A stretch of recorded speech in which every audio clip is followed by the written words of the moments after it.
lead nurse practitioner for the Survivorship program at Baptist MD Anderson Cancer Center. This week marks Survivorship Week at Baptist MD Anderson Cancer Center, and it gives us a chance to recognize the support services available to our cancer patients, no matter what stage of their cancer journey that they are in. The phrase cancer survivorship was created to describe this broad experience that cancer survivors often undergo, living with, through, and beyond the cancer diagnosis. In 2019, the American Cancer Society estimated that there were 16.9 million survivors in the United States. This number will continue to increase over time due to the advances in early detection and cancer treatment that have resulted in more people surviving cancer after diagnosis and living longer. In fact, it's anticipated that by 2040, there will be approximately 26 million cancer survivors in the United States. With this progress, we've discovered that life during and after cancer treatment can present many unique physical, emotional, cognitive, relationship, and financial issues for cancer survivors. The Baptist MD Anderson Life Survivorship Program's mission is to improve cancer survivors' health and quality of life by supporting their physical, psychological, emotional, and spiritual needs through providing integrative services that focus on patient care, research, patient education, health promotion, and prevention. Joining us today to talk about her own experience as a cancer survivor and the meaning of survivorship is Donna Deegan. Donna, it's such an honor to have you with us today. Donna is, of course, an award-winning journalist, a philanthropist, and a marathoner, and the founder of the Donna Foundation, which is a nonprofit that provides financial assistance and support to families living with breast cancer and funds for groundbreaking breast cancer research. The three-time breast cancer survivor formed the organization in 2003 following her second diagnosis of the disease. Thank you for being with us here, Donna. Please take it away. Heather, thank you so much. It is really so great to be with all of you today, and I'm so glad that you're here. It's a great conversation to have because it's great to hear there's more of us that are surviving, but it's important that as we survive, we also thrive through this process, and I think that we can. I was really interested to see when we had National Survivor Day a couple of days ago, there were so many people that I saw that posted on my page and on all over as I was looking at social media. Well, I'm not a survivor yet. I'm still going through it, but I hope to be a survivor. And it breaks my heart when I read that because it's really my philosophy that, as I always say, life is a terminal situation. We are all here living and breathing until we're not. And so we have to take advantage of every moment that we have. But I'll tell you, I had to come to that place.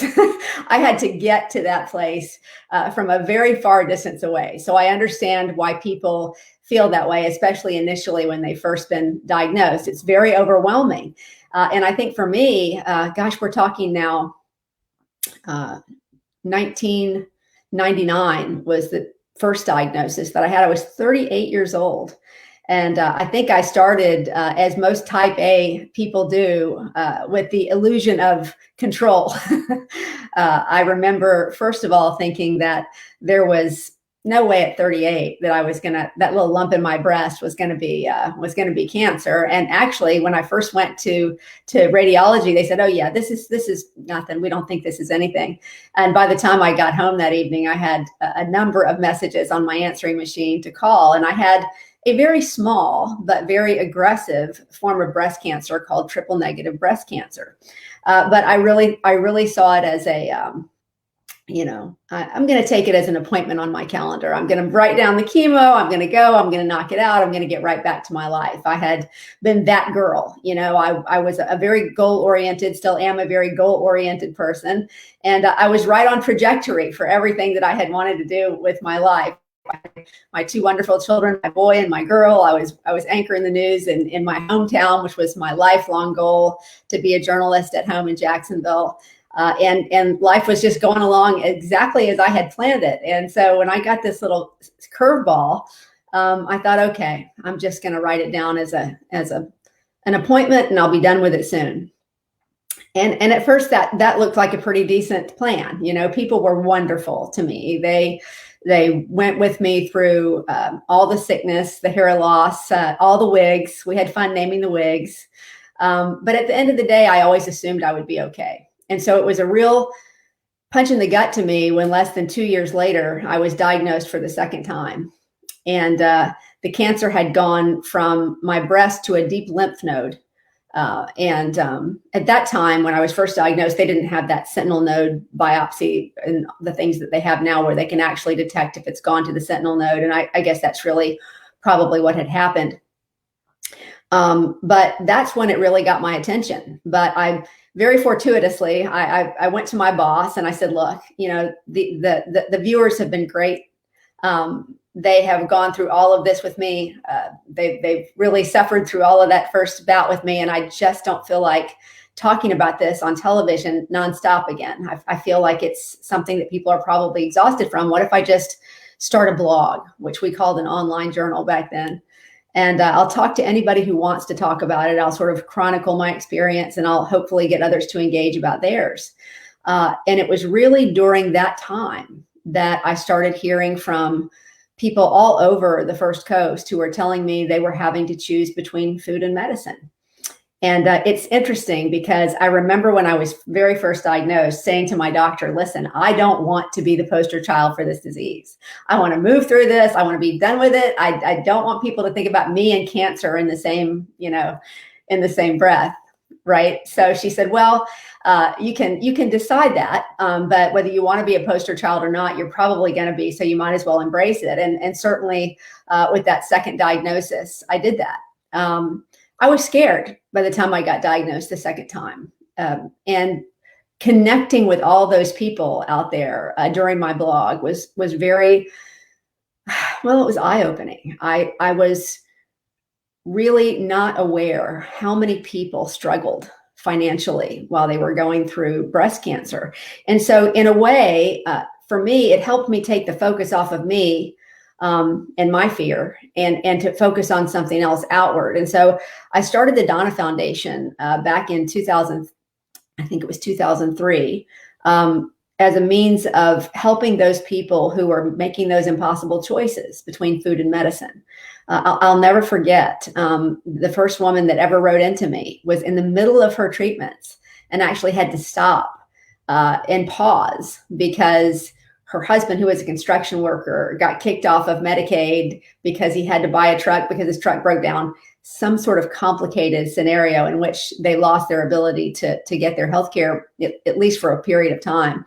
And she wrote about how frightened she was about that process, you know, and I thought, gosh, you know, I know how scared I am when I'm having to pause my chemo for a week because my blood counts are too low.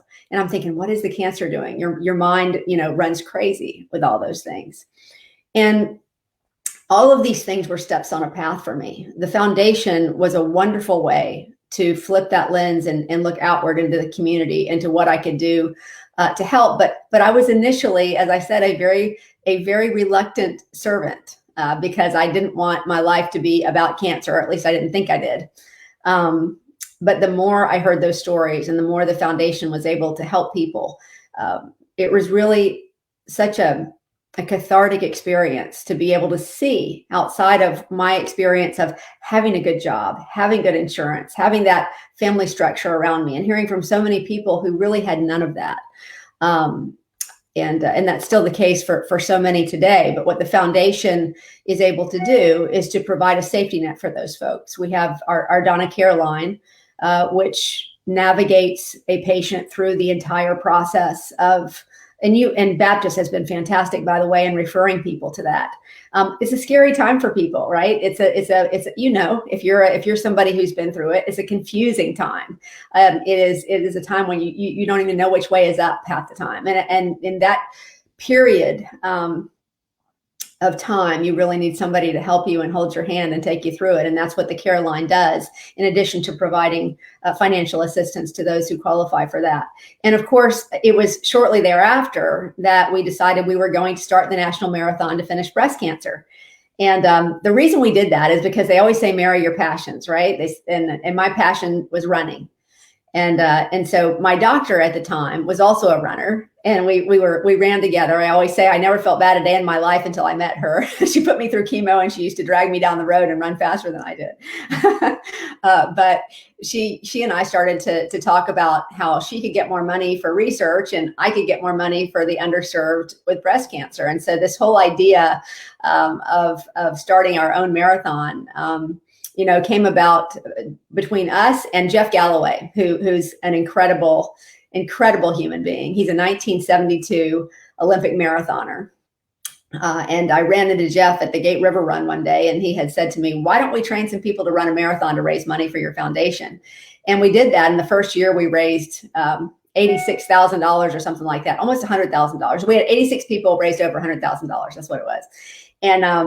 And I thought, wow, this really beats selling T-shirts. And so when I started to do research and found that there was literally no marathon out there for breast cancer, I said, why don't we start our own? And so Edith and I and Jeff, my doctor, Edith Perez, and I and Jeff Galloway cooked up this whole idea of bringing this world-class marathon to Jacksonville. So here I am. I've been cancer-free for 5 years. That's supposed to be the big mark, right? And I'm going into Mayo for my 5-year all clear. I'm ready to make my big argument of why I just don't need this poking and prodding every year. I don't need all these tests all the time. I don't need to be lit up with all this whatever they're putting in my body to look inside me. I don't want to do that anymore. I want to segue into full-time philanthropy. And so I go in for my 5-year all clear. And this is, by the way, a few months before our inaugural 26.2 with Donna. And I'm on the CT scanner, and it's just taking an inordinate amount of time. And finally, they keep asking for one more view and one more view. And the doctor comes in. It's not my doctor. My doctor's out of town.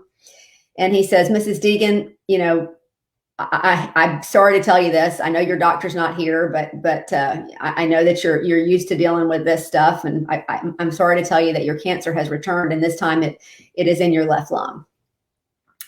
And you talk about something that literally took my breath away, and it wasn't the cancer. It was literally just I couldn't wrap my mind around it. I felt great. I was in the middle of marathon training, getting ready for our inaugural marathon, and I remember stepping off of that scanner, feeling like I was just walking through liquid. It was just so surreal to me.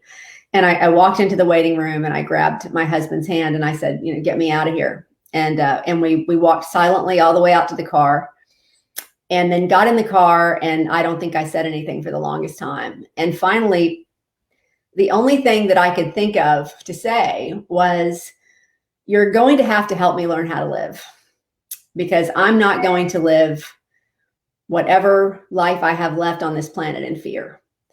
And I realized at that moment that I had, for the entire time since I had been diagnosed with cancer, had been doing this, looking over my shoulder and wondering what was going to happen. When's the next shoe going to drop? When's this coming back? And I knew I had to stop living that way. I had no idea what was going to happen next. I knew it wasn't good, but I knew that I didn't want to live that way. So I'm bringing you through all of this process because I really do believe for cancer survivors, it is a journey to get to the point where you need to be. We talk so much about fighting cancer. And I really, in so many ways, just don't like that terminology, because if you are constantly in fight or flight, if you're constantly saying, I got to battle this, I got to fight this, that's exhausting. And I think that any healing from anything, whether it is cancer or some awful life event, something emotional, whatever it is, the healing comes in accepting where you are. And when I say that, that is not surrender. That is not apathy. But I truly believe, in fact, if you know me at all, you know that apathy is not part of my vocabulary, or cynicism. But I really believe the only way around is through. And so what I did is in very short order, I went to see holistic doctor who was also an oncologist in addition to my regular oncologist. And I said, I want to change my thoughts. I want to change the way I view this. I don't know how much time I have left. And she said, well, let me ask you something. She said, what exactly are you afraid of? You know, what's the worst thing that can happen? And I said, you're kidding, right? What's the worst thing that can happen? I said, I could die. And she said, well, we all die. So the question is, are you going to start dying or are you going to start living? And I thought, wow, that's a really profound thing to think about, because at that point, I think I had lived in so much fear that I really wasn't fully living. And she gave me an incredible book to read called Love is Letting Go of Fear. And that started me along a journey of changing my thoughts, of accepting where I was, but then working on moving through that intentionally. In other words, okay, here's where I am. How can I move through that and get to a place where I am making the absolute most of every moment that I have here? And in the meantime, my doctors were removing a section of my lung and giving me a third round of chemotherapy. And by the time I got to marathon day, which was in February of 2008, I was a few months post my surgery. And my plan was to run the half marathon. I was going to have my anchor team relay the rest of the way. So basically what that would mean was I would run, the way the course was designed, I would only really be able to run the first 6 miles, and then they would relay the way all the way to the end of the race. And I got to the starting line of the race that morning, and there were over 7,000 people there from every state and dozens of countries. And I looked at my doctor and I looked at my husband and I said, you know, what happens if I want to run the whole thing? And my doctor said, you know what, Donna, I think given everything that you've put in your mind and in your body and how you're looking at life through these rose-colored glasses, I think it would be the best thing in the world for you if you decide you feel up to it. Don't feel like you have to do it, but if you get out there and you feel like going, then go. And I can tell you that I ran every single step of that inaugural 26.2 with Donna, absolutely doped up on joy. I mean, I can't tell you, I was on a chemotherapy that caused all the skin to peel off of my hands and feet. So they were raw. And I still did not feel my feet hit the ground that day. And I tell you this because almost everything that we face when it comes to cancer, yes, there's the physical over which we have no control. But so much of survivorship is in our heart and in our mind and in our decisions that we make. And it is absolutely a decision to choose love over fear. And when I say love over fear, I mean to choose to see things through that lens of what is possible today? Who can I serve today? How can I be joyful today? How can I be grateful today? What am I grateful for in this moment? Even if it's just the fact that I woke up and that I'm breathing and that the sun is shining and I got to see it.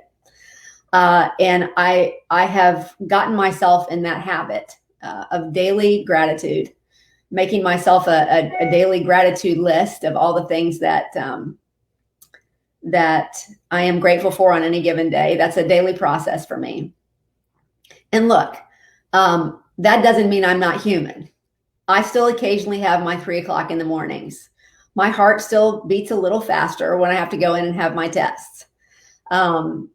That's life, right? But I don't dwell there like I used to. So I guess what I would say to you is the best thing that you can do for yourself, at least from my perspective, is, when you're first diagnosed, feel all those feelings. It's not about blocking those feelings out by saying, I'm going to fight this. I'm not going to be afraid. I'm going to fight this. I'm a fighter. I'm going to beat it. It's not about that. It's truly about allowing yourself to feel all the feels. And that's hard, right? Because you don't want to feel scared, and you don't want to feel angry, and you don't want to feel grief. But those are all part of the process. And I truly believe that just like any other grief process, if you don't allow yourself to feel those feelings, it's really hard to get to the other side of it. And I think that's true of anything in life. You know, it's just so interesting. My husband constantly says to me, if I get stressed out about a situation, just stay curious.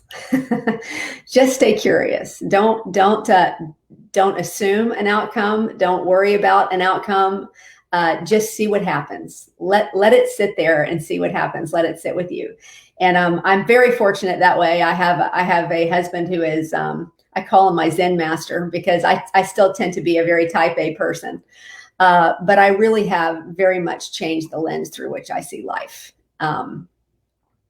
I am a passionate, driven human being, and I want everybody to have the opportunity to have the healthcare that I had. I'm so grateful for what the foundation does, that they're able to take that fear and that initial, you know, just where am I and what am I going to do away from people.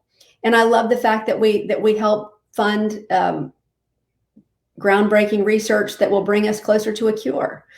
I want to encourage you on those fronts, that if you feel the need to reach out to somebody, you know, we're here. There are other support groups. Don't feel like you are alone in this journey. There are so many people out there. Make sure you're going towards your energy providers, not your energy suckers. That's really an important thing too. But at the end of the day, if you can find a purpose in all this, find a purpose, find something that will make you feel like you're using it for good. You're going to find that the focus is less and less on your own pain and more on what you can do. And it doesn't have to be cancer related. It could be anything. For me, given the megaphone that I had attached to my mouth for so many years, that was just the obvious way to go. And I felt that I had the opportunity to shine a light on an underserved population that not many people were listening to or looking at. And so for me, that was an obvious place. But it helped me to see all the things that I needed to see through the eyes of other people who were standing in a completely different place than I was. And that is, I don't know that there's anything more valuable than that, to be able to have empathy from the eyes of another human being. So I just want to encourage anybody who is on this stream today, who is struggling with this, who views yourself somehow as not a survivor, or who is so exhausted from feeling like you have to fight all the time. You'll find your footing, but allow yourself to feel those things and put things in your mind that bring you to a place where you can accept and you can move through. I highly recommend the book that I talked about earlier. It's called Love is Letting Go of Fear. We'll make sure that we get that in the chat someplace for folks to look it up. It's written by a gentleman named Jerry Jampolsky. What's really fun about all that, I say this was my manifest moment with the help of our then sponsorship director, Val Brown. I started to correspond with Jerry, who had just passed away last year at the age of 96. But on his 90th birthday, Jerry came to join us at our 10th anniversary marathon. And it was a joyful experience. We had corresponded for years over how to choose our thoughts and how to choose love instead of fear. And he came and spoke to our entire dinner that we had the night before the marathon about that. And I feel like those words that he offers, I call it a 12-step program for fear addicts, because what it does is it gives you things to focus on every day that step by step sort of erases that crazy, fearful fuzz in your brain and allows you to see things through a different light. So whether it's Jerry's book or so many other things that are out there, there are so many resources there now. For me and my survivorship journey, it was very, very important, first of all, to make the decision that I was going to do this, to make it different. than it was to choose something other than fear. But then to put those things in my head every day and continue to do that to this day, that helped me to have that self-care that keeps me in that place. We're only here for a short time, all of us. And I think if we can live that time in joy and in service to others, I just am not sure that it gets any better than that. So I know that you guys gave me 45 minutes and I haven't taken nearly that, but I always find that these conversations are so much better when we have them together. There's so many things that I could tell you, so much minutia in terms of the foundation and of the experience and some of the things that I went through and that you may have gone through. But I think that the gist of what I want to share is that this type of an experience can be life transformational in the most positive way. And I say that knowing that there are many people out there that haven't been as fortunate as me. And I know some of you know those people. Maybe some of you love those people that have not survived their bout with cancer. And so I don't say that with any disrespect to that pain, but we're all going to have pain, but we get to choose how much we suffer, especially mentally. And I think that this can be a life transforming experience if you allow it to happen, to allow you to see life in a way that you would have never seen it before, to truly view every day as precious, and to live life with a passion and a purpose that you might not have seen before. So be encouraged. We're getting there in terms of the medicine part. I love to see these immunological advances that are happening right now. I always call chemo the atomic bomb on the anthill approach to cancer. I will be thrilled. Oh dear, no, I don't want that. I turned that off, I thought. Sorry, that's my son calling me. I don't know why that's coming through, given the fact that I turned off my phone. But I look forward to the day that we have new approaches that aren't quite so hazardous. But in the meantime, I think our psychic health, our mental health, our mind, body, and spirit, we can make enormous advances. And I think there's a great body of evidence to suggest that if we do that, that we have better outcomes still. You can certainly take yourself down more quickly with an attitude that is less than joyful. And I think that there's just so much joy to be found in every day that we can find it. So why don't I open it up to questions at this point, and you guys can ask me the things you want to ask, and I'll be glad to answer. Thank you, Donna. Your message is so powerful, and it speaks to connection and what you've done for the First Coast community and the breast cancer community. Thank you so much. You're welcome. You mentioned Dr. Perez, who's lovely. I know her, and Jeff Galloway. But we have a question asking, who are some other mentors that have helped you through your cancer journey? Oh gosh, all of you, really. I mean, I can't even tell you how much the people, and I mean, literally hundreds, if not thousands of people that corresponded with me during the times that I was going through breast cancer.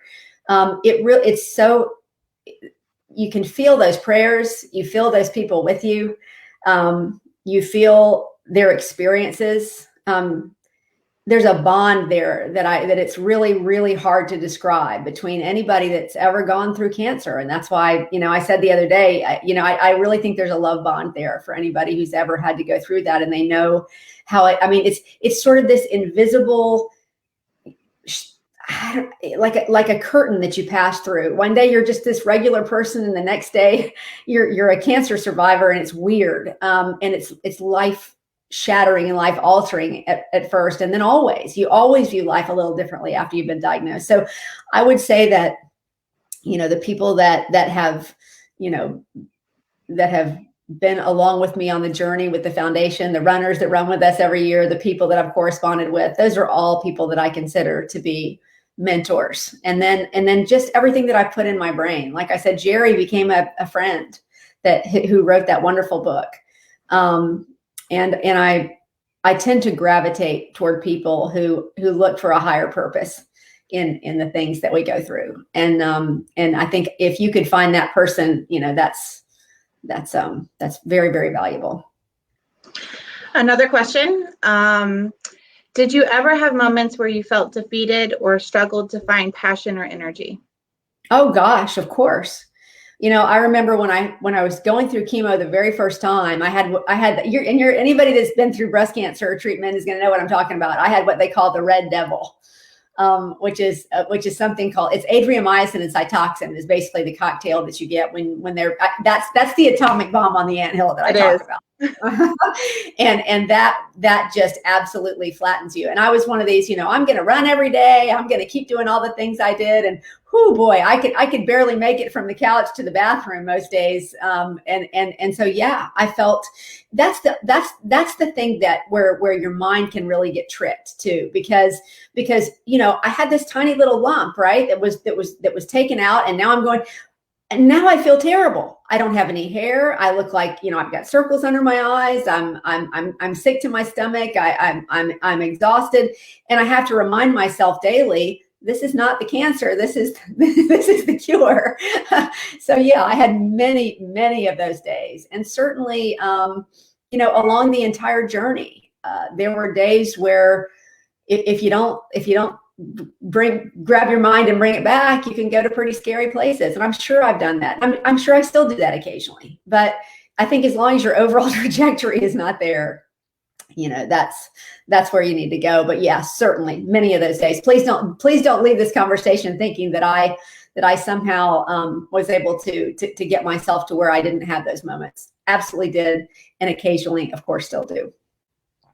Another question coming through is, you speak of your spouse often throughout your cancer journey. Do you have any tips to maintain that relationship when sometimes the lines are blurred from caregiver to spouse back and forth? Yeah. Well, I felt worse for him than I did for me, because he was just he was so present. And that's really what I always tell people. I get asked by husbands all the time, what can I do? And I say, be present. Don't treat that person. I always call it the look of, oh, thank God it's not me look. Yeah. You get people really are trying to be sympathetic, but they look at you like, oh my gosh. And you think, oh no, I must really be dying. Yeah. And I think that, my husband never did that. He treated me like me and never wavered from that. That said, going through chemo, I always call like being on PMS on speed. So one day you're okay with the way you're being treated by your spouse, and the next day you're screaming because they didn't do something you already told them you didn't want them to do. And so what's been beautiful about Tim is that he just rolled with it, and he realized it. But he talks to people that are on the other end of that all the time, and just about how, for him it was the struggle of, I don't want her to see how much I'm hurting. And yet I want to share that with her. So we had to find a balance where we could talk about those things, so that he wasn't just bottled up about it, and that we could get there. And I think the more we got to where we had our normal discourse of back and forth, the better it was. So I would just say, try to be as normal as possible. But I know he would say that is in many cases the tougher job, for sure. Absolutely. And another question coming through, often cancer survivors are told to find a new normal, and oftentimes that's not an accepted phrase. How do you make your new normal better than the old normal? Again, I'll go back to it's all here. I mean, that's really what it is. It's all what you're doing with your brain. And it's so easy when you feel like, well, obviously you're scared. Obviously, in a way, you're angry. You have to allow yourself to grieve what you lost, because you did lose something. And so I just think it's really, really hard to get to that, whatever. I don't know if I like new normal either, but at the end of the day, embrace reality. That's really what it comes down to. If you can look at your pain and look at your fear and say, okay, I see you, fine. If you want to hang there, hang, but I'm moving through. I think so often we try to pretend those things don't exist and say, I'm just going to get to a new normal. I'm just going to get to where, and you just, there's no getting from point A to point B without getting through those feelings. So as hard as that may be, and you may need to find a professional to help you through that. I don't know. As hard as that may be, you have to let yourself feel those feelings. And that's how you get to whatever the place is where you can accept where you are. And then, truly live each day to the fullest that you can. I mean, I am so grateful that here I am in what year is this? 2021. Hard to remember these days. And so it's been, it's been since 2007 for me. And there were so many people who assumed with that third diagnosis, she's not going to be here very long, right? And who knows, right? Nobody ever knows. And that's what I tell people. Look, if you're living one day at a time and you're taking each day as it comes, you wake up one day and here it is 14 years later, right? I'm grateful that I have had those years. I'm grateful that I've been cancer-free all that time. Who knows what tomorrow will bring? Who knows what next year will bring? None of us does,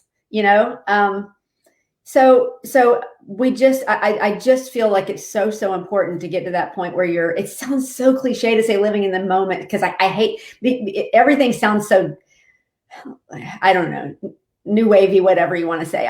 But it's just the truth.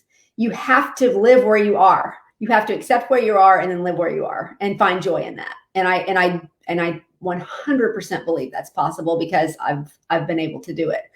Doesn't make life perfect, doesn't make you perfect, but it sure makes it a whole lot better than to live constantly going, oh my gosh, what's going to happen? Absolutely. Far as choices, we talked about emotional choices. Did you change any other choices in your life, like lifestyle, diet, any other exercises did you add in? Any tips that you can give the people on the line? Yeah, I did. No, I was already a runner. So that has been a savior. I'm going to be honest. Running is my, meditation most days, but I added yoga. For several years, I did yoga several times a week, just as part of that whole mind calming, learning to breathe quietly, learning to focus. I changed my diet radically. And really because the advice that I received from this holistic doctor was, in addition to what we're going to do with your mind, what we want to do is reduce inflammation in as much as we possibly can. And so I cut out most dairy. I cut out a lot of gluten. I won't say I went completely that way forever, because occasionally I'll eat this or that, but I would say mostly on a daily basis, I don't eat those things. I eat a lot of vegetables.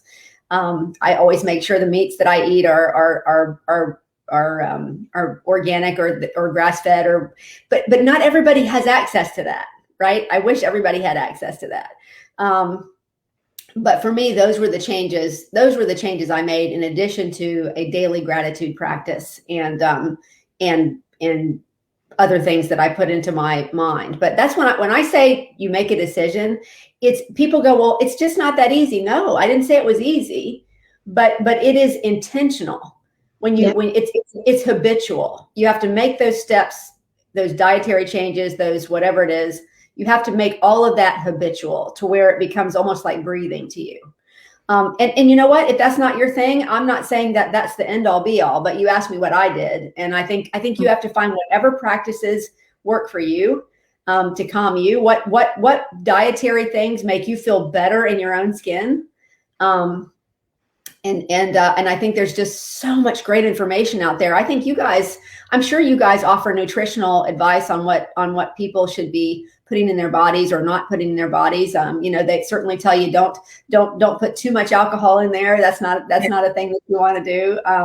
Doesn't mean you can't ever have a glass of wine. Just means you don't want to go crazy. But I think there are all kinds of wonderful things you can do for yourself that will make you overall feel better. And that's I just had to find those things for me. Absolutely. I'm always telling my patients self-love is so important in making decisions. So important.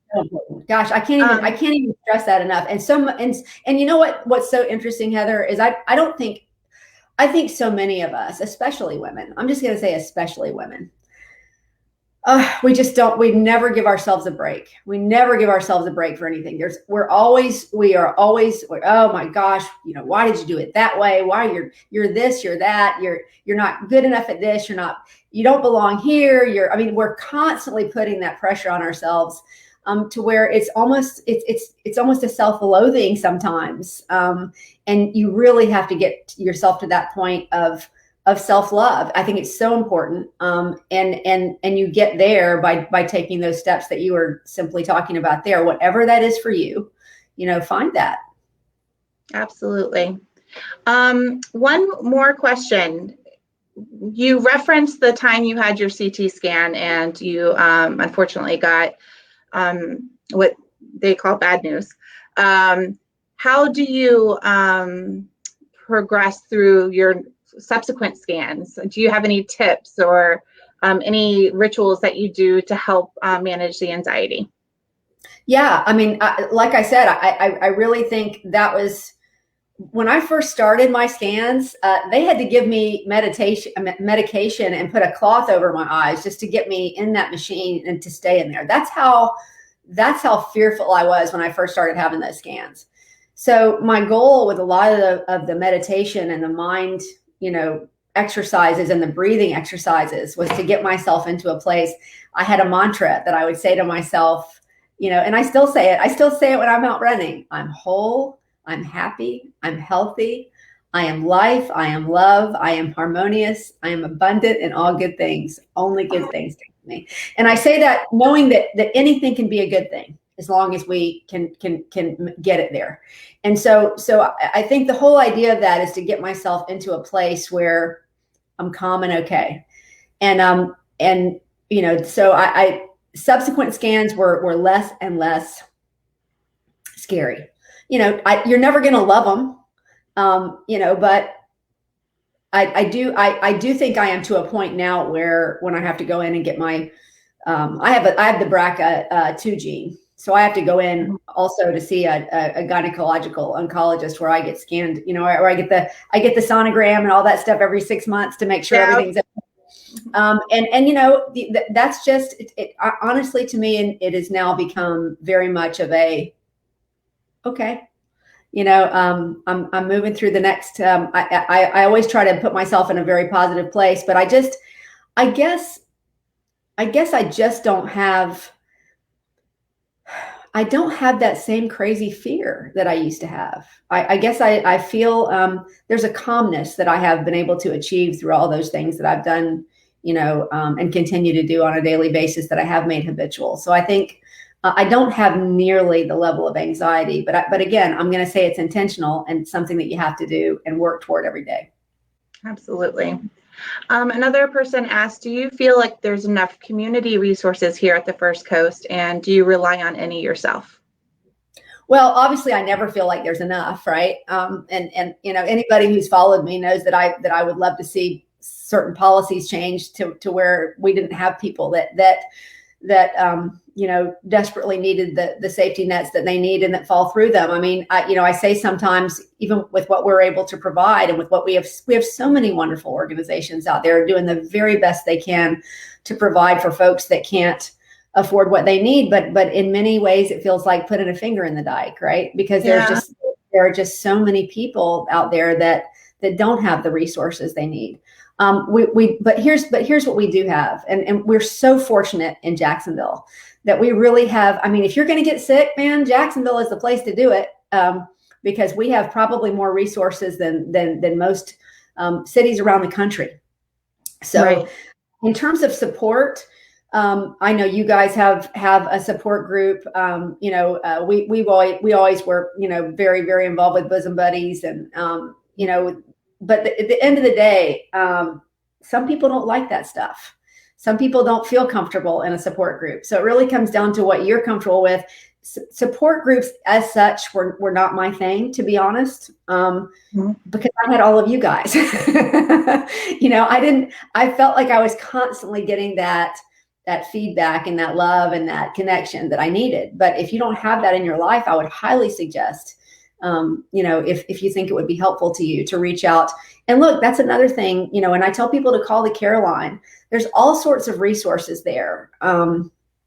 And sometimes your stress is purely, I don't know how I'm going to get from point A to point B. I don't know how I'm going to get to my chemo. I don't know how I'm going to pay for my drugs.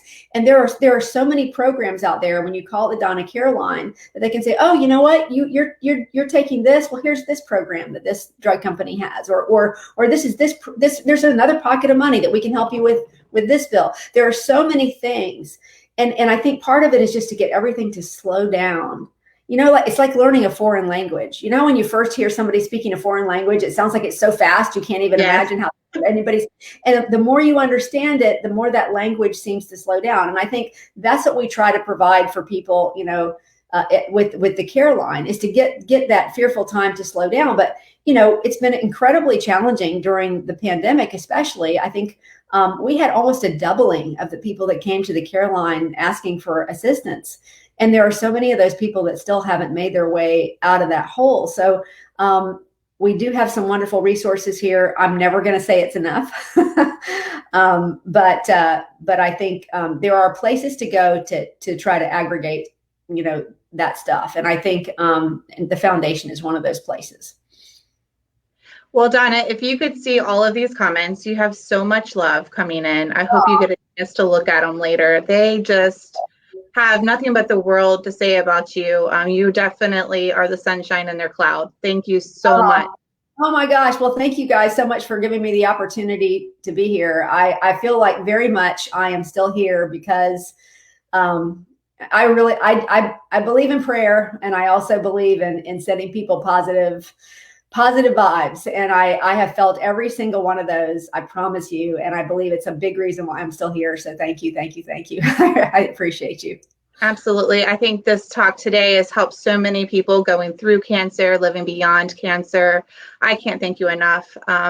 This video, of course, will be available after we're done here for anybody to refer to it later, or maybe share it to someone going through cancer.